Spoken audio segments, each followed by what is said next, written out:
পাগলিটা চলে গেল, দীর্ঘ 1 মাস পূর্ণ হলো, তবুও ফেরেনি ঘরে। যিনি স্বজন হারানোর ব্যথা বোঝেন, ক্যামেরার সামনে অভিনয় করেন, সেই মানুষটিকে আজ বাংলাদেশ খুব বেশি মিস করছে। বলছি কথিত 1000 বছরের শ্রেষ্ঠ বাঙালি বঙ্গবন্ধু শেখ মুজিবুর রহমান ওরফে দেবদাসের মেয়ে শেখ হাসিনা ওরফে কাঁঠাল রানীর কথা। গত 5ই আগস্ট রাগ করে হেলিকপ্টার যোগে মামু বাড়ি দিল্লি গিয়ে পড়েন। সেই থেকে 1 মাস পার হয়ে গেলেও ফিরে আসেননি নিজ ঘরে। পাগলিটা যেদিন চলে যায় তারপর থেকে বাংলাদেশ কেমন যেন থমকে আছে। শেখের বেটি চলে যাওয়ায় দেশের আপামর জনতা কাঁঠাল রানীর অভাব হারে হারে টের পাচ্ছে। পাগলিটা হয়তো চলে গিয়ে বেঁচে গিয়েছে, কিন্তু রেখে গেছে সহজ সভাপতিদেরকে, যারা নিয়মিত কট খাচ্ছে। এজন্যই হয়তো লোকে বলে, যার চলে যায় সেই বোঝে হায় কট খাওয়ার কি যন্ত্রণা। কাঁঠাল রানীকে নিয়ে আরো বিস্তারিত জানাচ্ছেন টিক্কা সেলিম। আপনজন হারাবার বেদনা যে কত কষ্টে, তা আমার থেকে আর কে বেশি জানে।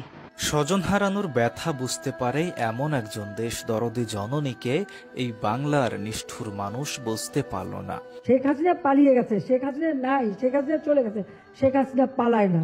তিনি বলেছিলেন শেখের বেটি পালায় না, কিন্তু এই নিষ্ঠুর জাতি তাকে পালাতে বাধ্য করেছে।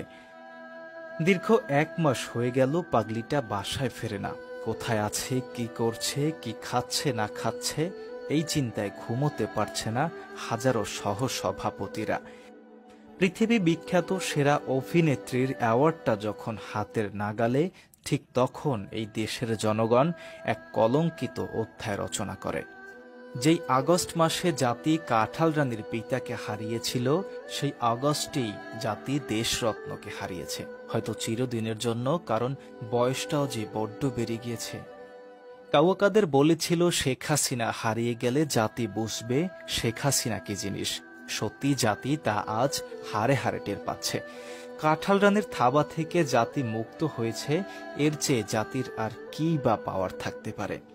জাতি এমন একজন স্বৈরাচারী থেকে মুক্তি পেয়েছে, যদি কেউ দুষ্ট বায়ু ত্যাগ করে তাহলেও তিনি স্বজন হারানোর ব্যথা অনুভব করেন। জাতি এমন একজন কাঁঠাল রানী থেকে মুক্তি পেয়েছে, যিনি ছাত্রদের তৃষ্ণা নিবারণের জন্য হেলিকপ্টার থেকে গুলি করেন। এই জাতির জন্য তার এত এত অবদান, যা এক ভিডিওতে বলে শেষ করা যাবে না। শুধু এটুকুই বলবো, একজন তাহাজ্জুদ গুজারি মানবতার মা কাঁঠাল রানীকে এই জাতি মূল্যায়ন করল না। টিক্কা সেলিম, উজান টিভি। প্রিয় দর্শক, এই ছিল কাঁঠাল রানীকে নিয়ে আমাদের সংবাদ। আমাদের সংবাদটি ভালো লাগলে শেয়ার করে পাশে থাকবেন। কাঁঠাল রানী চলে যাওয়ার 1 মাস পূর্ণ হয়ে গেলে আপনার অনুভূতি কি, সেটা কমেন্ট করে জানাবেন। পরবর্তী সংবাদ দেখার আমন্ত্রণ জানিয়ে আজকের মতো বিদায় নিচ্ছি। আল্লাহ হাফেজ।